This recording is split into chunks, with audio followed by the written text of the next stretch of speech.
Go ahead, make my day. Welcome to the Epi.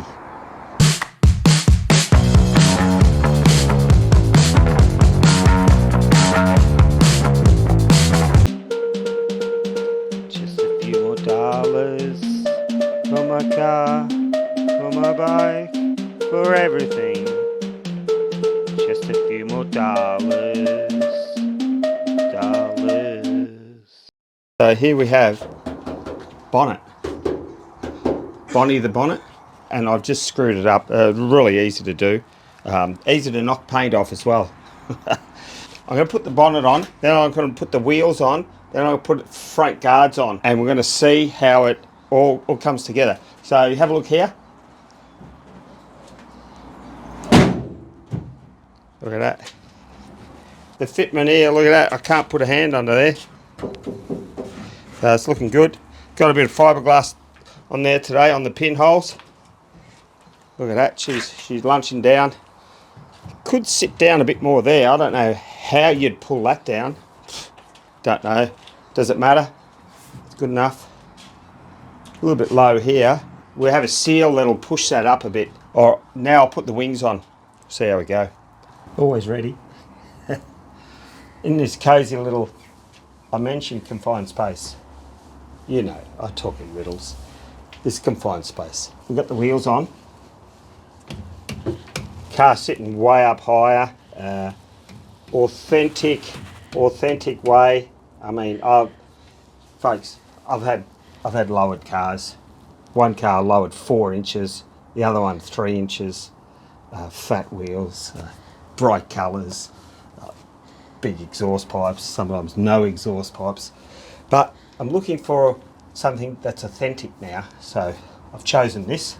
Now we're doing this rib. This holds a seal on. So what I did is I painted epoxy underneath first, and then epoxy on the back of this strip, and now I've just welded it on. Now I've cleaned it up. I did straighten all the hide up here, hand beat that. Remember, I made that by hand, all that, the round bit, that bit and that bit, and I welded it right on the corner there. That's why it's a little bit, it's not bad actually. So now giving it a tickle up. Looking good. Yeah.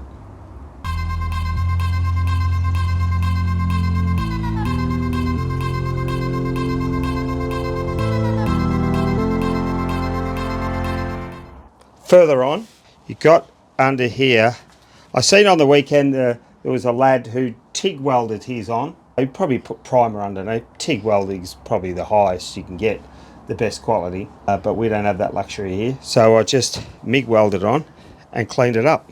See under there? You probably can't see. Yeah, there. So it's all clean. And then I've slid the seal in. So that's the seal. So that stops all the air going into your car in unwanted space in here. It's seal, and not only air, dirt and debris. Dirt, debris, water. Got the guard on here. I'm going to put the other wing on here, and I'll put the irons on and then the bumper bar for the first time. They're sitting there, little beauty, hey? I've got the proper bolts for it. We'll just see how it mocks up. It's not, yeah, because it's all pre-fit. I'm pre-fitting everything, the guard. See the nice gap? See the nice gap? And then we put the piping in there, and I haven't shown my wife the piping yet, but it just closes it all up and makes it pretty. Yeah. We're cracking on, we are.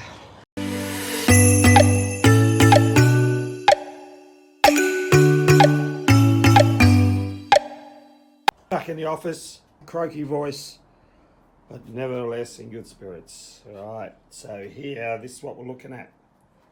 Embedded rust. See, I've already taken all this one out. I come up to there, I'll just strip the paint back to here, and if you have a look, it's ugly.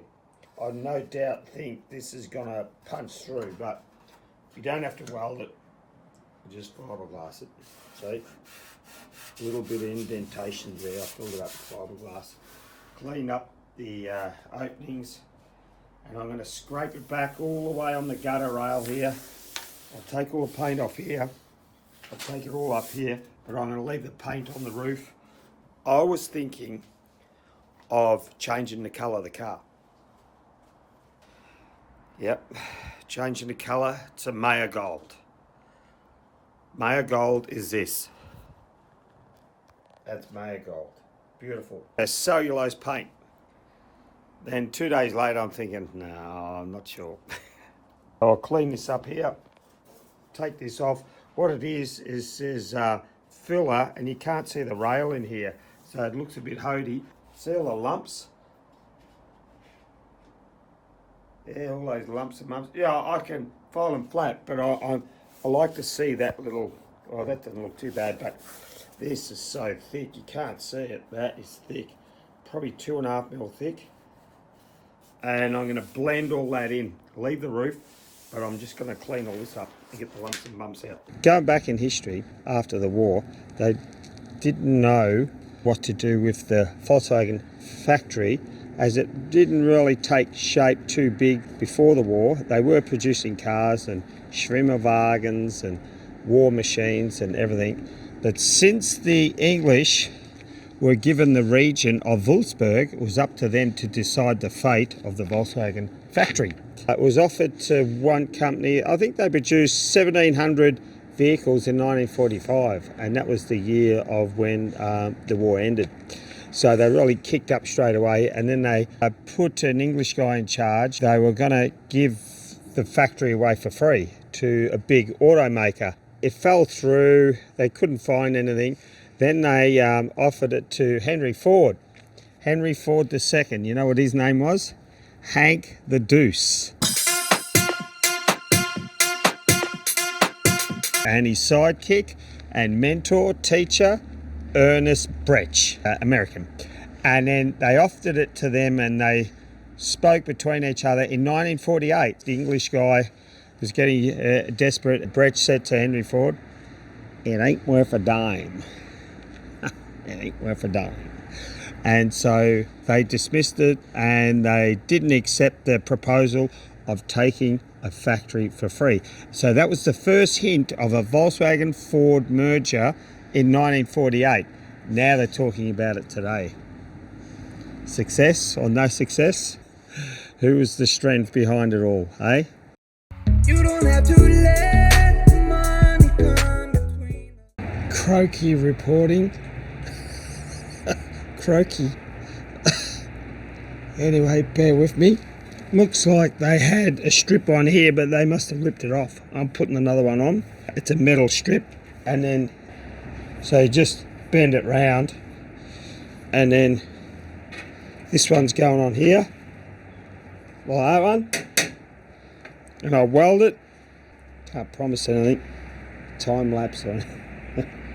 I've ground here, but I've just got to pickle it a bit more. That last bit of rust there that they didn't get out. Then I'll put one of these. I got 6 of them, see. Bought it from Alan Schofield. He's the go-to man for this stuff. £5, I think. And then I'll bend it round there and weld him in there. Just bend him round. Don't even mind steel. Bend him round and sit him right in there. And there's the seal here. There's a snake. Right, this snake. Snaky. Shaky snaky. Croaky reporting, but still in good spirits. Right, and then see, remember those tabs? They go in those holes. See there? So you get them all to line up. It goes right round the front, and then it goes round the front there, and seals up. See there? Makes sense. You can see why they leave them off. It's a mountain of work, delicate. So I made all that, remember, all handmade. A little bit of a hooter there, hey?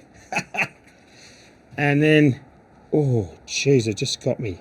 I had the flap disc under there, smoothing that right off. Weld that on there, but I've got to prime that, and I got my little paint 1K primer, epoxy primer.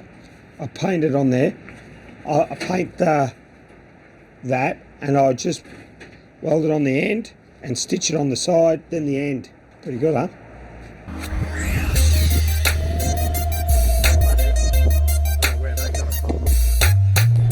It's a magnificent day in County Durham. Here we have the driver's door, and the original paint on this one, I've done some research. That's a bit thin there, you can't go by that colour. It's here, that's the colour that you see. Isn't it beautiful? And that, you can't even scratch it. And it's not thick.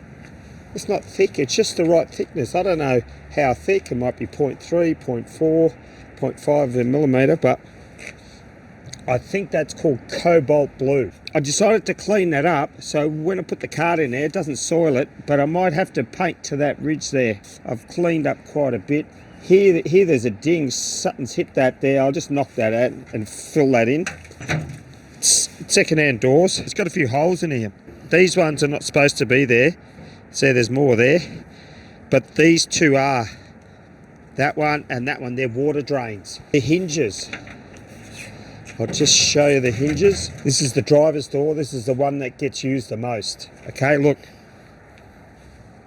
Can you see that?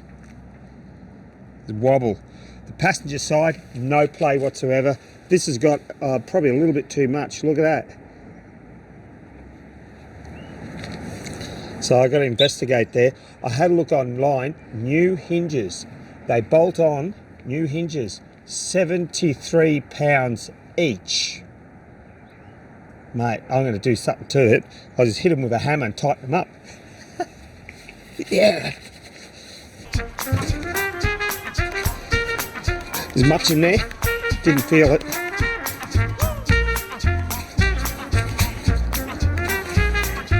I'm ready to put these other strips on. Another 3 strips. You have like a half of one around here. See there, I prepared it with epoxy primer. And what I'll do is I'll clean the spots where I'm going to weld. I put one up here, one around the front, and one up there. I've gouged all that out, and these are the ones there. I've sprayed the back of them, so that sits on there like that. And so underneath won't rust. I promised that I'll put the whole car together. I had it together, and then I pulled it apart again. So that'll be in the next episode. I've got to finalise this wing here, the holes and that. I've got to fill a few holes. Thanks for joining us on the episode and the ride of this. Now we're getting a bit of momentum, folks, really, and the good weather's coming. Man, Skippy's got me on the job more. You don't have to let